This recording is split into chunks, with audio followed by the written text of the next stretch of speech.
जी right 10 बज के हो रहे हैं 3 मिनट। आप सुन रहे हैं FM 107 और आप सब लोगों को मेरी तरफ से अस्सलामु अलैकुम, गुड मॉर्निंग। उम्मीद है आप लोग ठीक ठाक होंगे, खुशबाश होंगे, मजे में होंगे और अपनी लाइफ को एंजॉय भी कर रहे होंगे। राइट और मैं आपको बताती चलूं कि आज है मंडे का दिन और मंडे की रोज होता ये है कि हम पेरेंटिंग के हवाले से किसी एक टॉपिक पे बात करते हैं, बच्चों के मसले मसाइल सॉल्व करने की कोशिश करते हैं। बाज़ औक़ात हम पेरेंट्स के जो मसले हैं उनको सुलझाने की कोशिश करते हैं। तो आज भी एक बहुत अच्छा सा टॉपिक मेरे पास है जिसके ऊपर हम बात करेंगे और आमिर खातून हुसैन साहब हमारे साथ मौजूद रहेंगे। थोड़ी देर के बाद हम उनको ऑन एयर करेंगे अपने साथ और उनसे सवालों के कुछ जवाब लेंगे। लेकिन उससे पहले मैं आपको ये भी बताऊंगी कि टॉपिक क्या है और मैं आपको ये भी बताऊंगी कि हमारे टेलीफोन नंबर्स क्या हैं। अगर आपने भी शामिल होना है उनके साथ कॉल पे तो बिल्कुल आप हमें कॉल कर सकेंगे 44344377 पे। और अगर आप करना चाहते हैं हमें मैसेज तो उसके लिए भी आपके पास ऑप्शन मौजूद है 66622107। आपके जहन में कोई भी सवाल है, कोई सवाल करना चाहते हैं, कोई मैसेज देना चाहते हैं तो वो डेफिनेटली आप हमें भेज सकते हैं। ठीक है, तो जरूर आप हमें सवाल भी भेजिएगा, टॉपिक के हवाले से कुछ कहना चाहते हैं तो वो भी भेजिएगा और शो में इस तरह से शामिल हो जाएगा। अब मैं आ जाती हूँ टॉपिक की तरफ।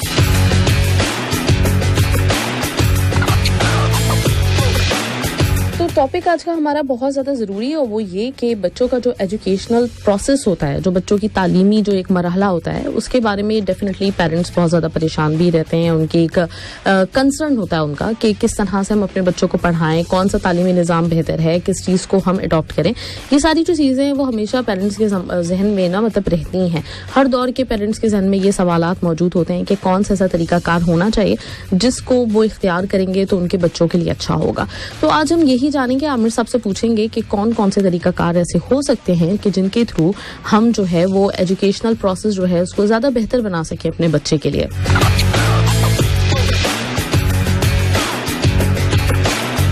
अच्छा, वैसे देखा जाए कि जो इफेक्टिव एजुकेशनल प्रोसेस होता है उसमें क्या क्या चीज़ें होनी चाहिए तो थोड़ा सा हम एक फास्ट रिव्यू ले लेते हैं, फिर उसके बाद में आमिर साहब इसको डिटेल में बताएंगे हमें कि क्या कुछ वो होना चाहिए। सबसे पहले तो ये कि वो ये कहा जाता है कि जो एजुकेशन प्रोसेस है ना ये आपका इंक्लूसिव है, यानी एक बच्चे के लिए आप रखें इनफिरादी जो एक तालीम होती है ना उसको अगर आप रखते हैं, इख्तियार करते हैं तो वो ज़्यादा बेहतर होता है। उसमें एक डाइवर्स लर्निंग स्टाइल, एबिलिटीज़ को इम्प्रूव करना, ये सब कुछ हो सकता है। इंगेजिंग होना चाहिए वो, इसके साथ वेल स्ट्रक्चर्ड हो और ताकि इसमें जो ना क्लियर हो आपके लर्निंग ऑब्जेक्टिव। इसके साथ ये फ्लेक्सिबल हो, मतलब जो एक स्टूडेंट है उसकी जो इंडिविजुअल नीड्स हैं उसके हिसाब से इसको फ्लेक्सिबल बनाया जा सके।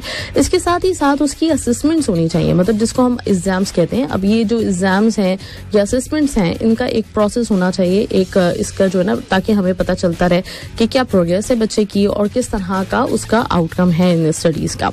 इसके अलावा जो है आपका सपोर्टिव होना चाहिए, यानी वो इनकरेज करे बच्चे को कि critical thinking, creativity, problem solving, इन सब चीज़ों को लेके वो सपोर्टिव हो। इस दौर में जहाँ पे हम रह रहे हैं इसमें टेक्नोलॉजी के बगैर डेफिनेटली गुजारा नहीं है, तो हम इस वक्त माइनस नहीं कर सकते टेक्नोलॉजी को। तो डेफिनेटली वो जो तालीमी मराहिल जो भी आप तरीका अख्तियार करते हैं उसमें टेक्नोलॉजी का भी होना चाहिए involvement, information, interactive learning through technology, ये होना चाहिए। इसके साथ ही साथ आप इनकरेज करें एक लाइफ लॉन्ग लर्निंग को, मतलब बच्चों के अंदर मोहब्बत पैदा हो कि उनके अंदर ना मतलब सीखने की और चाहत हो, इंडिपेंडेंटली भी वो लर्न करना चाहें, सीखना चाहें, वो एक ऐसे इंसान बन जाएं by the end of their education कि उनको जो है वो ये एहसास रहे कि उन्होंने ज़िंदगी में ना अपने आप को बस यहाँ पे रोक नहीं देना बल्कि एक मुतहरक ज़िंदगी गुजारनी है, आगे भी उनका लर्निंग प्रोसेस चलता रहेगा। इसके साथ ही साथ उनको सेफ और इंक्लूसिव एम्प्लॉयमेंट फराहम करना, ये एक जो एक अच्छा एजुकेशनल प्रोसेस है उसके लिए ज़रूरी होता है। अच्छा, इसके अलावा उस एजुकेशनल प्रोसेस में करंट जो नॉलेज है, मतलब जो करंट अफेयर्स और आपकी जो सारी जो आपकी रिसर्च चल रही होती है, इंफॉर्मेशन होती है, उन सब चीज़ों से बाखबर होना एक स्टूडेंट के लिए ज़रूरी होता है। तो ये सब कुछ कहा जाता है। इसी के साथ मैं ऐसा करती हूँ कि आपको एक ट्रैक सुनवाती हूँ और इसके बाद फिर हम वापस आएंगे। तो आमिर खादिम हुसैन साहब मेरे साथ मौजूद होंगे, उनसे हम सवाल करेंगे आज के टॉपिक के हवाले से। Anytime, anywhere. Yes, anytime, anywhere. कभी भी और कहीं भी आप सुन सकते हैं FM 107. FM 107. Log into our website urduradio.qa or download the app QMC now. अल्लाह ने इंसान को अक्ल व इल्म की दौलत देकर उसे अशरफुल मखलूक़ात का दर्जा अता किया। इल्म अंबिया की मीरास है और किताब उसका बेहतरीन माखज़। किताबें तहज़ीब याफ्ता अक़वाम का वर्सा और इंसान की बेहतरीन दोस्त होती हैं। और इस बात का एहसास करते हुए कि कुतुबीनी यानी मुताला के लिए इस मसरूफ़ और तेज़ रफ्तार दौर में वक्त निकालना हर किसी के बस की बात नहीं। FM 107 एक ऐसा प्रोग्राम पेश करता है जहां हम आपको मुंतखब मारूफ और मुफीद किताबों से मुतारिफ करवाएंगे। उन पर सैर हासिल गुफ्तगू और तबसरे किए जाएंगे और इन किताबों से मुंतखब दिलचस्प इक़्तिबासात आपकी खिदमत में पेश किए जाएंगे। तलहा अशरफुज़्ज़मान और आयशा मुजाहिद के साथ प्रोग्राम इक़रा इक़रा इक़रा FM 107 पर सुनते हैं प्रोग्राम इक़रा हर मंगल के दिन 3:30 बजे। जब शाम के साए ढलते हैं तेरे आने की जब खबर तो फिजा में सुकून छाने लगता है। चुपके चुपके रात हवा मद्धम मद्धम चलने लगती है। ठंडी चांदनी और झिलमिल करते तारों में नर्म सुरों का जादू शाम गज़ल।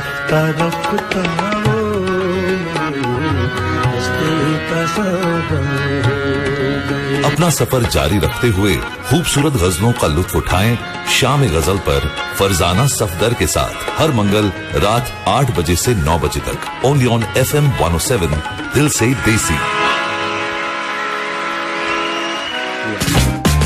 आप सुन रहे हैं dear Zindagi with RJ Mahfiz Khan only on FM 107 दिल से देसी।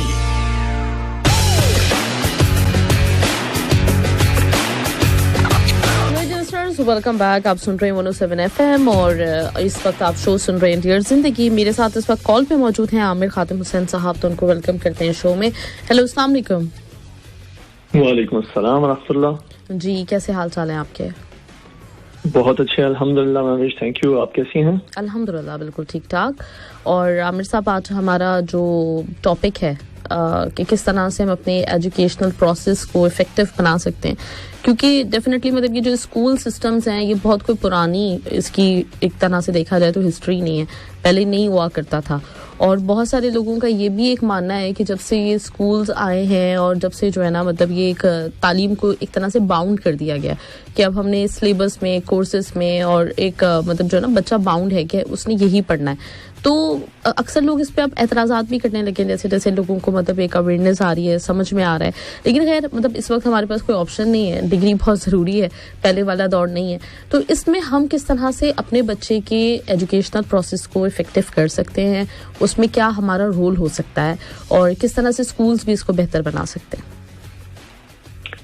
जी, ज़बरदस्त टॉपिक है माशाल्लाह। और मैं ये कहूँगा कि आपकी जो आपने इब्तिदाइया इसका कहा एक इंट्रोडक्शन, इसमें दो बातें हैं आपने कही कि एक तो ये कि बहरहाल स्कूल्स हैं, मौजूद हैं, और दूसरी बात कि डिग्रीज आजकल के ज़माने में बहुत ज़रूरी हैं।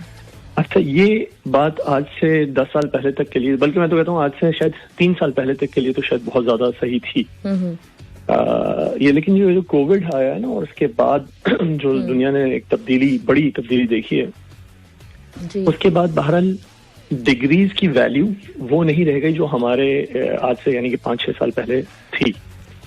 तो क्योंकि उसकी वजह ये बनी कि चूंकि रिमोट वर्क शुरू हो गया, तो रिमोट वर्क के अंदर अब आप कोई यूएस की कंपनी जो है वो पाकिस्तान में बैठे हुए किसी आदमी से काम करा रही होती है, कोई कनाडा की कंपनी किसी इंडिया में बैठे हुए शख्स से काम करवा रही होती है, and they don't care about कि आपके पास क्या डिग्री मौजूद है।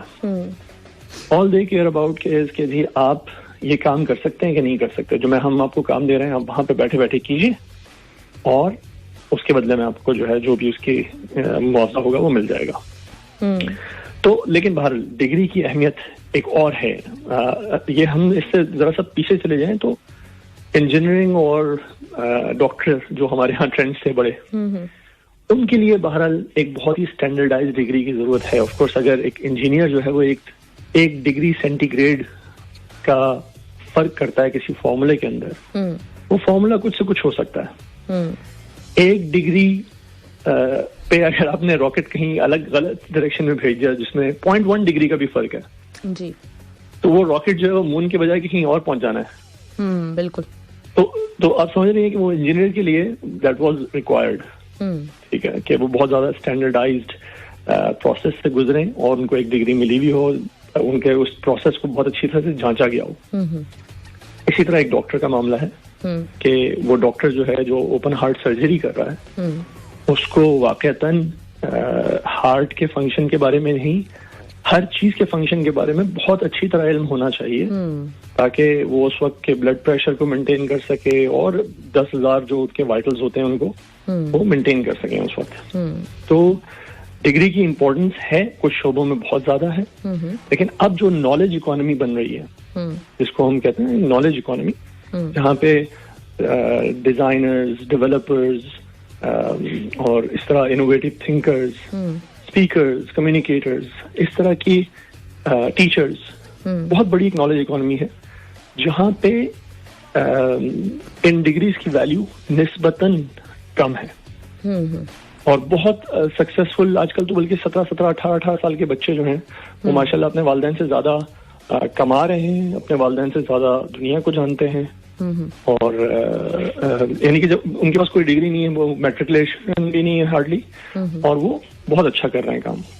तो मैं बस ये एक बात की तस्वीर कह लें या इसको थोड़ा सा आगे बढ़ाना कहना चाहता था कि लेकिन डिग्री की इम्पोर्टेंस एक्चुअली कम हो रही है। साहब के जैसे आपने बात की, बात तो बिल्कुल वैलिड है, ऐसे ही है, हम देख भी रहे हैं आजकल के दौर में, बल्कि इस पे भी हम एक अलग से टॉपिक रखेंगे कि हमारे यहाँ लोगों में ना इस चीज़ की अवेयरनेस नहीं है। अगर हम वेस्ट में देखें तो इस वक्त वो लोग वाकई मतलब जो ना उनका 16-17 साल का जो बच्चा है वो इस वक्त कमाने लगता है और बाज़-औक़ात मिलियंस में कमा रहा होता है, तो जैसे आपने कहा। लेकिन ये कि अगर हम अपने सिस्टम को देखें जो हमारा एक वो 9 to 5 वाला सिस्टम है और जहाँ पे हमें जॉब्स लेनी होती हैं, हमारा इतना बिजनेस माइंड नहीं है, तो वहाँ पे भी क्या मतलब डिग्री की वैल्यू पहले की निस्बत अब नहीं रही है? मैं अपने लिमिटेड एक्सपीरियंस की बुनियाद पर ये कह सकता हूँ कि जी बिल्कुल कम हो गई है।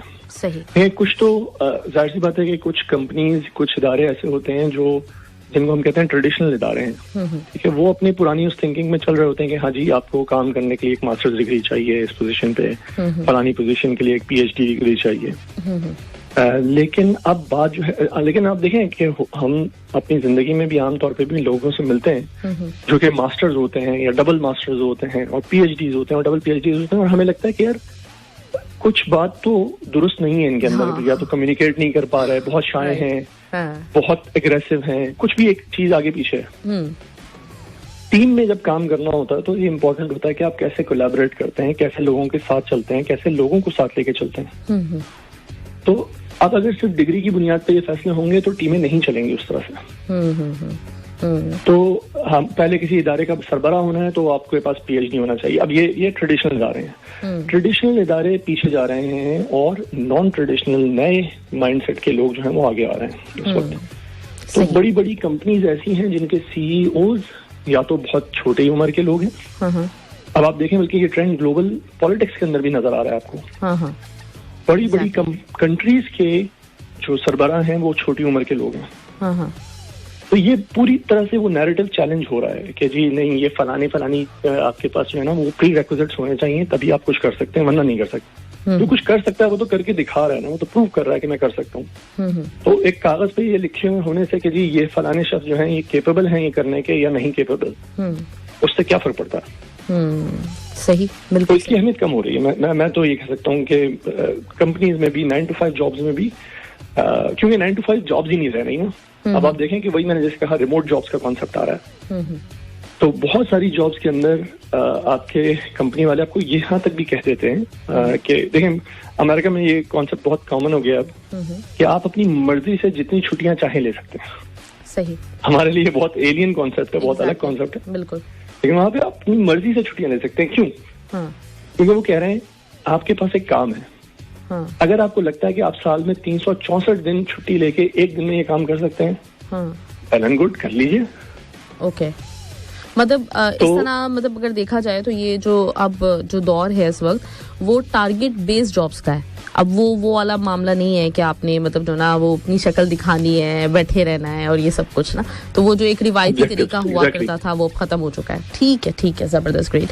चलिए जी, ये तो आपने बड़ी अच्छी मतलब एक हमें इंफॉर्मेशन भी दे दी इस हवाले से कि ये डेफिनेटली मतलब इस वक्त अगर देखा जाए तो बिजनेस चेंज हो रहा है, जो ट्रेडिशनल जॉब्स हैं उनका तरीका कार चेंज हो रहा है, मतलब अब वो रिवायती तरीका नहीं रहा बल्कि अब डिफरेंट तरीके से लोगों के लिए रोजगार के मौके भी मौजूद हैं।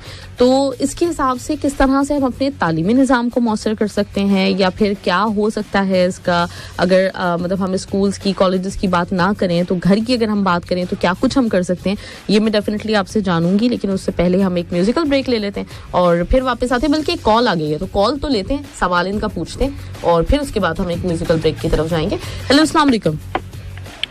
वालेकुम अस्सलाम, गुड मॉर्निंग और वेलकम आमिर साहब।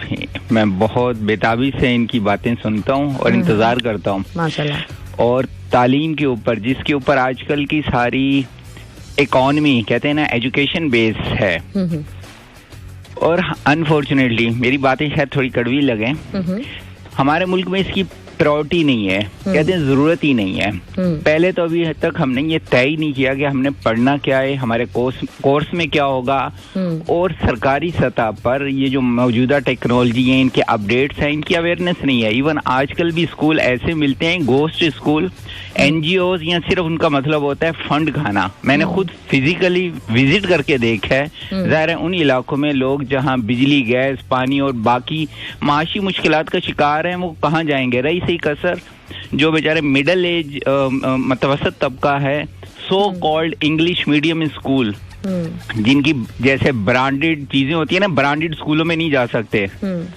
वो बेचारे वहां अपने बच्चों को भेजते हैं। उसके बाद उनके गम फिकर बिल दे के, फीसें दे के, आखिर में बस खुद मर जाते हैं। हुकूमत भी यही चाहती है बस ये मर जाए, इन्होंने नए गुलाम तैयार कर दिए हैं हमारी स्टेट की, ना खिदमत के लिए तैयार कर दें, ना उनका कोई मेयार, ना उन्होंने कुछ देखा है। इसी गम में कि बच्चे हमारे क्या मुस्तकबिल होगा, सारे अपनी जमा पूंजी उन पे लगा के आखिर में बीमारियों में सरकारी अस्पतालों में रगड़ते हुए ना अपनी जान दे देते हैं। सही, ये अनफॉर्चुनेट। और उसी दुनिया में या उसमें अगर आप देखें, जब हमारी पॉलिसी नहीं है, इसका मतलब है कोई फिक्र भी नहीं है, कहाँ खड़े हैं, खड़े रहें, पीछे रहें, आगे रहें, डोंट वरी। हम लोग कहते हैं ना पॉलिसियां बेहतर किया जाता है, भाई हम होते कौन है बेहतर करने वाले? हम क्या कर सकते हैं? हम स्कूलों का सिलेबस चेंज कर सकते हैं, कुछ टीचर अच्छे ला सकते हैं। टीचर कौन बनता है? जो कुछ नहीं बनता, सब क्लासों में फेल या उसमें वो आ जाते हैं। अनफॉर्चुनेटली बेचारे गरीब घरानों की बच्चियां एज ए शो पीस उन्होंने खड़ी की हुई हैं। आप देखें ये जो स्कूल है खासतौर पे प्राइमरी, उनमें उन बच्चों की क्वालिफिकेशन देखें और ऐसे लगता है दड़बों में बंद है वहाँ बच्चे, जहाँ सांस लेना मुश्किल है बिल्डिंग्स में। और अनफॉर्चुनेटली अगर कोई हादसा हो जाए तो कितनी कैजुअलिटीज होती हैं, और वो मौजू ही नहीं होती स्कूल के लिए। और खेलना, फिजिकल एक्टिविटीज, दिमागी सेहत, इसको तो आप भूल ही जाएं। सॉरी ये कुछ कड़वी बातें तालीम की मैं सुनता हुआ आ रहा था। मतलब ये जो हमारा जो इस वक्त एजुकेशनल सिस्टम है उसमें सारी खराबियां मौजूद हैं डेफिनेटली, और वही है कि तालीम प्रायोरिटी नहीं है। तालीम प्रायोरिटी नहीं है। हमें पढ़े लिखे चाहिए नहीं है। पढ़ लिख जाएंगे तो सवाल करना शुरू कर देंगे, फिर जवाब कौन से देंगे? चलें ठीक है, आपके सारे सवाल आमिर साहब सुन रहे हैं ना आमिर साहब आप? जी मैं बिल्कुल सुन रहा हूं। और एक सवाल जो मेरा वैसे जो मैंने बेसिक आज करना था वो रह गया, इसमें बच्चों को रिस्पॉन्सिबल कैसे बनाया जाए कि अब हर चीज अगर हम नजरअंदाज कर दें जिसके ऊपर उनका एक रिस्पॉन्स नहीं है, ऐसे तो फिर वो टीचर कहते हैं हम किसी को फेल ही ना करें अगर कोई पढ़ते ही नहीं है। लेकिन घर में भी कई चीजें वो इग्नोर कर देते हैं, उनको जरा यानी गुस्सा किए बगैर जो उनकी बात समझ में आ जाए, माहौल भी खराब ना हो, बहुत जरूरी है। बहुत शुक्रिया, सुन रहा हूं मैं आपका फोन। शुक्रिया, बिल्कुल जी बिल्कुल। बस एक हम म्यूजिकल ब्रेक की तरफ जाते हैं और फिर वापस आते हैं तो आपको जवाब देते हैं। रही जी, तो आमिर साहब हमारे साथ ही रहिए और हम बस एक जल्दी से गाना सुनते हैं थोड़ा बहुत और फिर वापस आते हैं जी। अच्छा, अभी इन्होंने जो सवाल किए उसमें एक तो हमारा जो एजुकेशनल सिस्टम है, मतलब वो एक जो फेलियर है वो डेफिनेटली मतलब उसको बताने की जरूरत नहीं है। चाहे आप कोई सा भी देख लें, चाहे हमारे जो सरकारी स्कूल्स हैं उनकी बात कर लें, चाहे प्राइवेट स्कूल्स की बात कर लें, हर तरफ हमें फेलियर नजर आता ही है, कहीं पे किसी तरह से, कहीं पे किसी तरह से। तो क्या इसका मतलब तरीका होना चाहिए, किस तरह से इसको सॉल्व किया जा सकता है? जी अच्छा देखिए, मेरा जो स्टांस होता है ना हमेशा वो होता है एक उम्मीद की तरफ। मैं देखता हूँ कि प्याला जो है ना वो आधा भरा हुआ कहाँ से है। तो मैं इस मामले में भी एक बात ही कहूंगा। एक तो ये बात है कि कुछ स्कूल्स बहुत अच्छे मौजूद हैं। अच्छा, स्कूल्स का वैसे तो एक अपना फंक्शन भी है, ऐसा नहीं है कि हम सारे स्कूल आज खत्म कर देंगे दुनिया से तो दुनिया कोई बहुत अच्छी जगह बन जाएगी। स्कूलों का एक अपना फंक्शन है। बच्चों को नॉलेज देते हैं, बच्चों को स्टैंडर्डाइज्ड नॉलेज देते हैं। तो इसका मतलब है कि माशरे में मुझे पता है कि जब मैं आपसे गुफ्तगू कर रहा हूँ तो हम लोग अपनी जबान में इंग्लिश और उर्दू दोनों बात कर सकते हैं, क्योंकि मुझे पता है कि आप एक स्कूल में गई हुई हैं, मैं भी एक स्कूल में गया हूँ, आप मुझसे इंग्लिश में बात कर रही हैं, तो आपको पता है कि आमिर साहब को भी थोड़ी बहुत इंग्लिश आती होगी। अच्छा, ये कैसे हो गया? ये ऐसे हुआ कि हम और आप दोनों एक स्कूल में गए। इसी तरह माशरे के अंदर अब हम कोई बात करेंगे वेदर के मुतालिक, इंजीनियरिंग के मुतालिक, साइंस के मुतालिक, दीन के मुतालिक, तो हमारी हम कुछ अजम्पशंस लेके बात कर सकते हैं ना। और वो अजम्पशंस वहां से आती हैं, वो स्कूलों में एक स्टैंडर्डाइज नॉलेज थोड़ी बहुत जो हमें डिलीवर होती है वो इम्पोर्टेंट है अपनी जगह, उसकी एक इम्पोर्टेंस है। तो स्कूल इवन नहीं है, लेकिन अब क्या मसला है स्कूलों के साथ वो भी हमें समझना चाहिए। कोई चीज जो है ना वो परफेक्ट तो होती नहीं है। अच्छा, तो प्रॉब्लम यहाँ पर आ जाता है कि देखिए, एक तो है चीज डिमांड एंड सप्लाई। आप किसी भी चीज की डिमांड शुरू कर दीजिए बहुत ज्यादा। अभी देखें, कोरोना आया था। कोरोना में हमारे लोगों ने कहा जी वो क्या कोई जड़ी बूटी का नाम था, उससे कोरोना दूर हो जाता है। तो याद है आपको वो एक बिल्कुल ऐसी एक थी जी। अच्छा जी, उसकी रातों रात प्राइस जो है वो शायद 100 रुपए की थी तो वो 1500 रुपए की मिलनी शुरू हो गई। होती है ना कि हमारे यहाँ, अगर हम खासतौर पे मुसलमानों की बात करूँ तो हम लोगों को अपनी, ना हमें करंट अफेयर्स के बारे में पता होता है, ना हमें अपनी हिस्ट्री पता होती है, ना हमें और जगहों की हिस्ट्री पता होती है। तो मतलब हम एक तरह से वो बच्चे हम बड़े कर रहे हैं जिनको किसी चीज़ का इल्म नहीं है, ना उनको अपनी रूट्स का पता है, ना दुनिया में क्या हो रहा है उसका पता है। और फिर इसी वजह से मतलब अगर आप बहुत सारी कौमों की मिसाल लें तो उन्होंने बहुत ज़्यादा फ्लोरिश किया, उन्होंने अपने दुनिया में धाक बिठाई, क्योंकि उनको ना मतलब अपनी हिस्ट्री पता थी, उनके पास करंट अफेयर्स की नॉलेज भी थी। और फिर जैसे भी आपने बात की कि एक बच्चा अगर सिर्फ मटेरियल के पीछे भाग रहा है कि उसने जो है ना कुछ बनना है, पैसे के पीछे मतलब ये है, तो वो तो गलत है डेफिनेटली। लेकिन अगर वो कुछ करना चाहता है कि मैं कुछ लोगों को जॉब्स देता हूँ, अपनी जो हमारी कौम है उसके लिए कुछ बेहतर करता हूँ, तो बाज़ औक़ात मतलब उसके पीछे ना मतलब मकसद बड़ा होता है। तो हमने अपने बच्चों को चूंकि ये जो पूरी एक है ना अपनी हिस्ट्री और ये जानने की तरफ नहीं लगाया, उनको एजुकेशन वो दूसरी तरह की तो ले रहे हैं, लेकिन उनको अपने हालात के बारे में नहीं पता, हालात हाज़िरा के बारे में नहीं पता।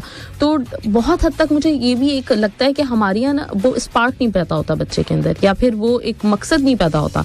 मकसद होने के लिए भी तो कुछ आपको पता होना चाहिए ना कि आपका मतलब जो है ना मकसद क्या है, उसके लिए भी कोई ना कोई एक रीज़न होता है, तो वो हम देते नहीं अपने बच्चों को जी। तो इस पे हम डेफिनेटली बात करते हैं, लेकिन उससे पहले एक म्यूजिकल ब्रेक पे जाते हैं कि किस तरह ऐसा हो सकता है कि मतलब ठीक है हम स्कूल सिस्टम्स की या फिर हम वैसे बात नहीं कर रहे, हम अपने बच्चों की बात करें, पेरेंटिंग के हिसाब से बात करें कि कैसे ऐसा होना चाहिए कि हम अपने बच्चे को ऐसे मतलब बड़ा करें, उनकी इस तरह से परवरिश करें कि उनके पास एक बड़ी कॉज हो, उनको पता हो कि मतलब उन्होंने सिर्फ ये एक दो घरों या अपने लिए नहीं कुछ करना, उन्होंने मतलब एक पूरी कम्युनिटी को सर्व करना है। तो वो हम इस पे बात करें। कतर का सबसे ज्यादा सुना जाने वाला रेडियो स्टेशन FM 107 दिल से देसी। अरे भाटिया साहब, ये इंश्योरेंस पॉलिसी पे मैनेजर के साइन ले लीजिए। अरे खान साहब के पास जाइए, अभी लंच ब्रेक है। अरे खान साहब, इस फाइल पे मैनेजर के साइन करवा लीजिए जरा। अरे मुसद्दी लाल, ये शुक्ला का काम है, हमारा टी ब्रेक चल रहा है। अब जब सब ब्रेक ले ही रहे हैं, तो आप मुसद्दी लाल क्यों बने हैं? लीजिए ब्रेक FM 107 पे फजील और नाजिया के साथ ऑन द शो ब्रेक के बाद every Sunday to Thursday from 11 AM to 1 PM only on FM 107 दिल से देसी। आप सुन रहे हैं dear Zindagi with RJ Mahfiz Khan only on FM 107 दिल से देसी। राइट, एक दफा फिर मैं आपके साथ और मेरे साथ आमिर साहब मौजूद हैं। अभी जो सवाल किया था उसका जवाब हम मांगते हैं। जी सर।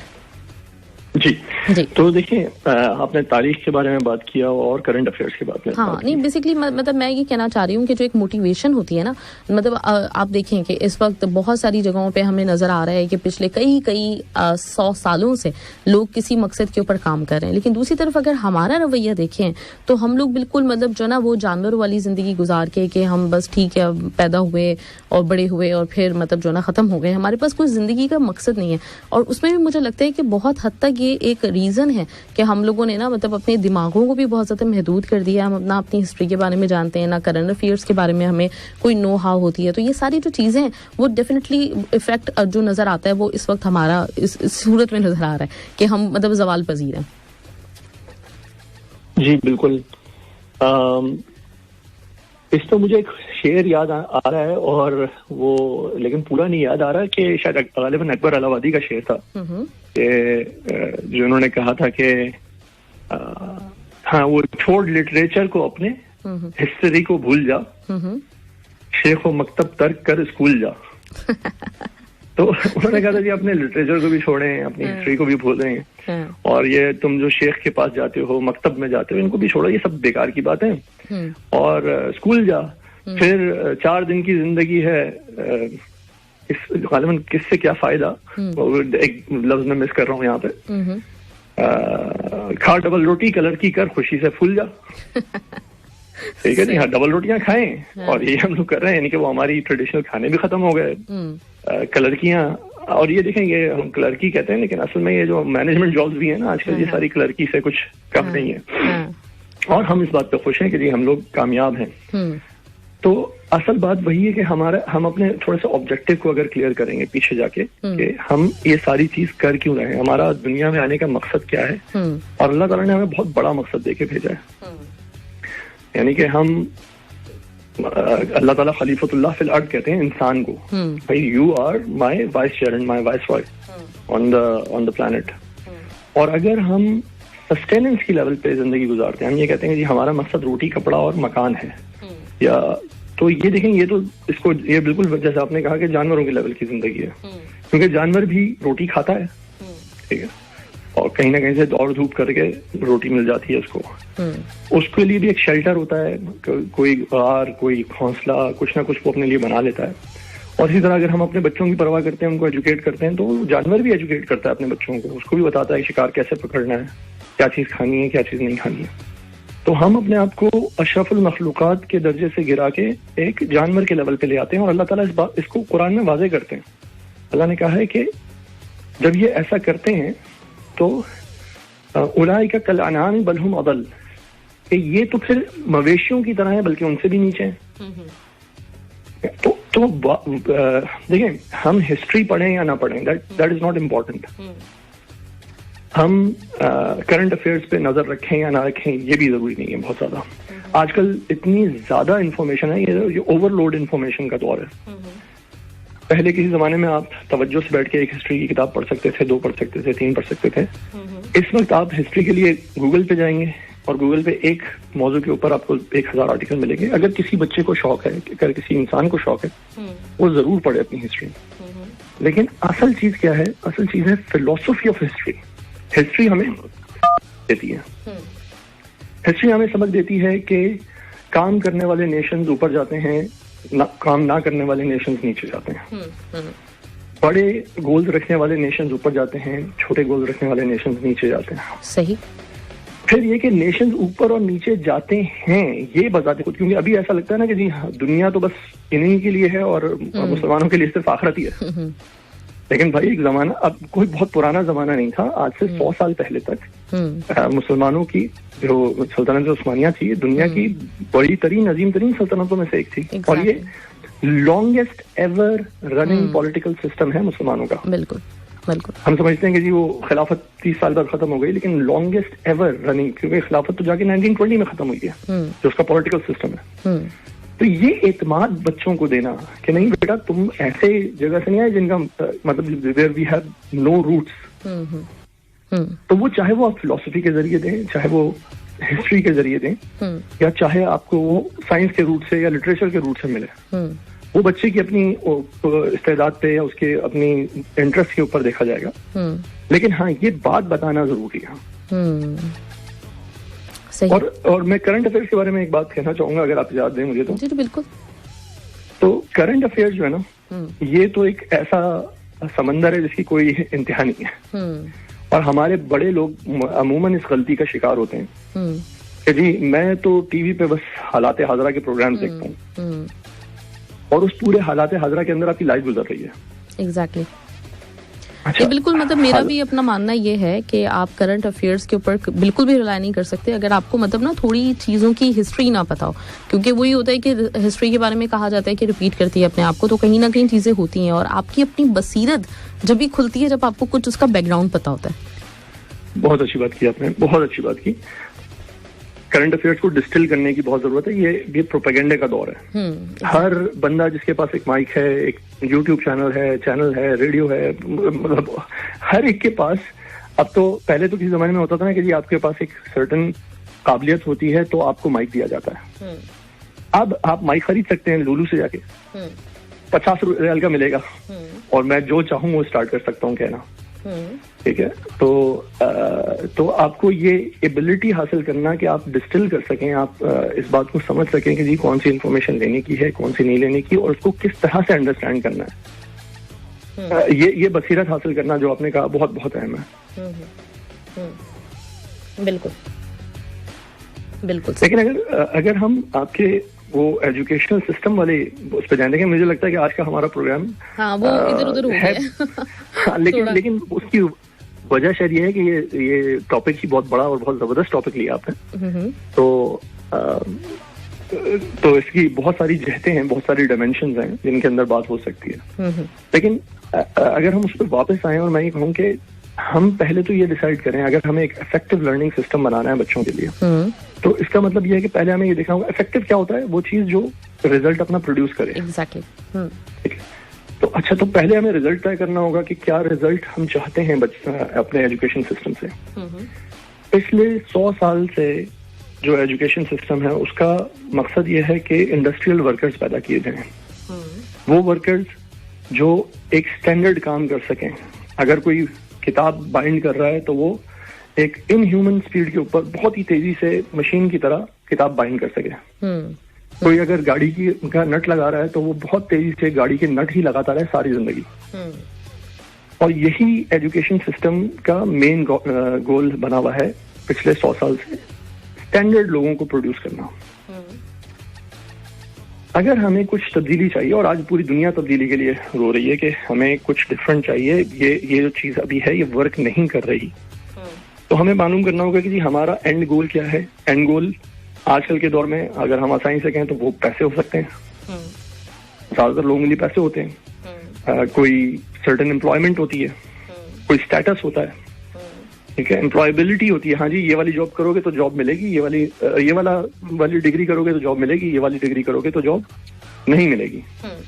एम्प्लॉयबिलिटी बहुत। या फिर नॉलेज होती है। हाँ जी, हमारे बच्चे को तो ये भी पता है कि 1 मिलियन लाइट ईयर्स अवे जो सितारा है उसका नाम क्या है। अच्छा, उसको ये तो पता है, लेकिन उसको ये नहीं पता कि बराबर वाले पड़ोसी बच्चे का नाम क्या है। वो उससे बात नहीं कर सकता। वो उसके लिए आपको प्ले डेट्स रखवानी पड़ती हैं बच्चों के लिए। किसी बेटा जाओ सामने वाले से बात करो। तो हम इसका मतलब ये क्या है कि हम शायद इंडिविजुअल नॉलेज के अंदर बहुत ज्यादा होते जा रहे हैं, लेकिन कनेक्शन के अंदर हम बहुत वीक होते जा रहे हैं। तो बिल्कुल, क्या हमारे एजुकेशन सिस्टम का मकसद कनेक्शन होगा, कोलैबोरेशन होगा, लोगों को एक साथ जोड़ के किसी बड़े काम के अंदर लगाना होगा। What is gonna be our policy. अच्छा, ये जो कॉल आई थी, मुझे साहब का नाम जुल्करनैन साहब जी, उन्होंने एक बात बड़ी अहम की तरफ तवज्जो दिलाई थी। लेकिन हमारी पॉलिसी नहीं है। अब एक पॉलिसी नेशनल लेवल पे होनी चाहिए, हर नेशन की होती है, हर एक जिंदा कौम की होती है, कि उनको पता होता है कि अगले 5 साल में हमने ये काम करना है। फॉर एग्जाम्पल मैं कहूँ कि पाकिस्तान ये डिसाइड करता है कि अगले 20 साल के अंदर हमें हाइड्रल पावर पे जाना है कंप्लीटली, या हमें कंप्लीटली रिन्यूएबल एनर्जी रिसोर्सेज पे जाना है, हमें सोलर और हाइड्रल पे जाना है। इसका मतलब ये है कि हमें सोलर और हाइडल से रिलेटेड लोगों को प्रोड्यूस करना पड़ेगा, उसके इंजीनियर्स, उसके डिजाइनर्स, उसके इनोवेटिव थिंकर्स। तो पूरे एजुकेशन सिस्टम की एक बड़ी डायरेक्शन ये हो सकती थी।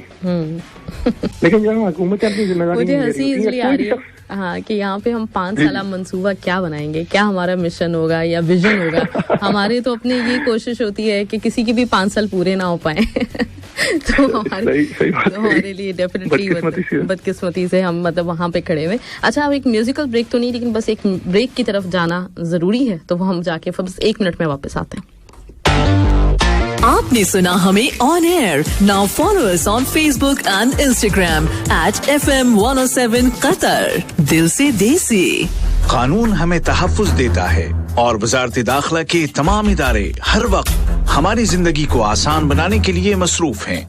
MOI के इदारों की सर्विसेज जानने और नए कवानीन से वाकफियत के लिए हम हर हफ्ते पीर के दिन रात 8 बजे लेकर आते हैं प्रोग्राम पुलिस और अवाम, जहां आपकी मुलाकात होती है पुलिस अफसरान के साथ। पुलिस और अवाम every Monday 8 PM live with RJ Saifur Rahman only on FM 107। दिल से देसी। दिल से देसी।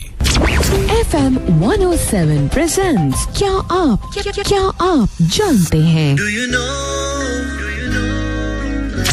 क्या आप जानते हैं कि चाइना में हर साल एक ऐसी गेम को भी खेला जाता है जिसे देखने के बाद आपके नाक, कान और मुंह से धुआं जरूर निकलेगा। असल में चाइना में हर साल चिली ईटिंग कॉन्टेस्ट को अरेंज किया जाता है, जिसमें बहुत से लोगों को कुछ इस तरीके से बहुत सी चिलीज के बीच में बिठाकर उनको काफी ज्यादा स्पाइसी रेड चिलीज खिलाई जाती हैं। जो भी इंसान 1 मिनट में 50 रेड चिलीज खाता है, उसको उसकी बहादुरी की वजह से 24 कैरेट गोल्ड का एक कॉइन दिया जाता है। क्या आप जानते हैं? Only on FM 107 दिल से देसी। आप सुन रहे हैं dear Zindagi with RJ Mahvish Khan only on FM 107 दिल से देसी। राइट। ये शो का टाइम मैसेज आता है और लोग माशाल्लाह इतना इंटरेस्ट भी लेते हैं, लेकिन वजह मतलब वही है कि वक्त की बहुत ज्यादा कमी है हमारे पास। हेलो, अस्सलाम वालेकुम। हेलो, अस्सलाम वालेकुम जी। अस्सलाम वालेकुम जी। जल्दी से ना आप अपना सवाल कर दीजिए, अगर हम भी अब हम शामिल कर सके तो करेंगे, वरना नेक्स्ट वीक कर देंगे इंशाल्लाह। चलो, नेक्स्ट वीक के लिए रख लीजिए तो बहुत अच्छा है। और दूसरी है कि आमिर साहब अस्सलाम वालेकुम, और हम बहुत शुक्रिया अदा करना चाहते हैं आपका कि आप अपना कीमती वक्त निकाल कर हम लोगों को बहुत ही अच्छी अच्छी बातें बताते हैं। दूसरा ये है कि मेरा सवाल ये है कि जैसे YouTube चैनल बना लेते हैं और बच्चे लोग भी बना लेते हैं, और वो हर एक की अपनी अपनी किस्मत होती है, तो किसी का चैनल जो है वो बहुत फेमस हो जाता है या बहुत आमदनी आने लगती है। तो क्या हमें ये नहीं चाहिए कि जब तक बच्चा तालीम मुकम्मल न कर ले तो तब तक उसको चैनल न बनाना देना चाहिए? सही, मतलब आप उसकी तवज्जो जो है तालीम के ऊपर ही रहे। सही, ठीक है। ये जो हम इंशाल्लाह नेक्स्ट वीक के लिए रख लेते हैं। इस तरह जो है ना वो तालीम का बहुत अर्ज होगा ना, क्योंकि वो कोई ना कोई जो है वो दूसरे चैनल बना लगे, क्योंकि मतलब या मकसद तो है वो पैसा कमाना है। ठीक है, तो हम लोग तालीम से बहुत पीछे ना हो जाएं, बस ये सवाल। सही, चलें जी, बहुत बहुत शुक्रिया जी आमिर साहब। बस मैं चाहूंगी कि कंक्लूजन 1 मिनट में ही अगर हो जाए, क्योंकि वक्त बिल्कुल खत्म हो गया, तो इंशाल्लाह ताला फिर अगर आप कहते हैं तो हम इसको, जैसे आपने भी कहा कि ये एक टॉपिक जो है काफी वसी है, इसके ऊपर काफी बात हो सकती है, तो नेक्स्ट वीक इसको कंटिन्यू कर लेंगे। हम कर सकते हैं, बिल्कुल जी। आप इस सवाल का जवाब चाहेंगे? अगर जी, बिल्कुल बहुत क्विकली देना चाहूँ तो देखिए, जब हमारे पास YouTube वगैरह नहीं था ना, तो हम अपनी बहुत सारी चीजें लिखते थे। ठीक है, लिखना एक अच्छी एक्टिविटी है। अपनी सोच को आप लिख रहे हैं, आपकी हैंड राइटिंग भी बढ़ रही है, आपके अल्फाज का जखीरा भी बढ़ रहा है, वगैरह वगैरह। YouTube या रिकॉर्डिंग, देखें अब एक नया कलम है आपके पास, आपके मोबाइल की सूरत में, और YouTube एक नई किताब है जिसके ऊपर आप लिख रहे हैं। तो लिखने में तो कोई एतराज नहीं होना चाहिए, लेकिन उस लिखने के पीछे क्या मकसद है, जिसकी हम बार बार बात करते रहे कि क्या मकसद है। अगर बच्चा जो है वो अभी से इस चक्करों में लगा हुआ है कि जी मेरे पास कितने व्यूज आ रहे हैं, मेरे पास कितने पैसे आ रहे हैं, ये एक उसको सही डायरेक्शन देने की जरूरत है। मेरा ख्याल है कि यूट्यूब चैनल्स होने चाहिए, अगर हो सके तो हर बच्चे का यूट्यूब चैनल होना चाहिए, लेकिन वो चैनल किस बारे में होना चाहिए। आसान लफ्जों में सिंपल सी बात यह है कि बच्चा जिस चीज में इंटरेस्टेड है बहुत ज्यादा, उसके मुतालिक वो चैनल बना ले और उसके ऊपर अपनी लर्निंग को, अपनी जो भी वो तालीम हासिल कर रहा है उसको एक तरह से डिजिटलाइज करता रहे। अगर किसी बच्ची को खाना पकाने का शौक है, वो खाने पहले दिन से जब किचन में घुसी है तब से वो अगर अपनी पूरी जर्नी उसको के ऊपर अपलोड करती है तो इसमें कोई मुजायका नहीं है, बहुत अच्छी बात है। ठीक है, तो बच्चों के इंटरेस्ट के हिसाब से अगर वो अपने इंटरेस्ट को मद्देनजर रखते हुए वो चैनल बनाते हैं, उससे सीखते हैं और उसको उसमें सिखाते हैं लोगों को, मेरे हिसाब से बहुत अच्छी बात है। हाँ, लेकिन अगर बच्चा ये सोच के कर रहा है कि जी मुझे इससे पैसे मिलेंगे, सारा टाइम व्यूज के चक्कर में रहता है, तो ये एक चीज है जिससे उसको दुरुस्त करने की जरूरत है। सही चलें, जबरदस्त, ग्रेट, और बहुत बहुत शुक्रिया आमिर साहब।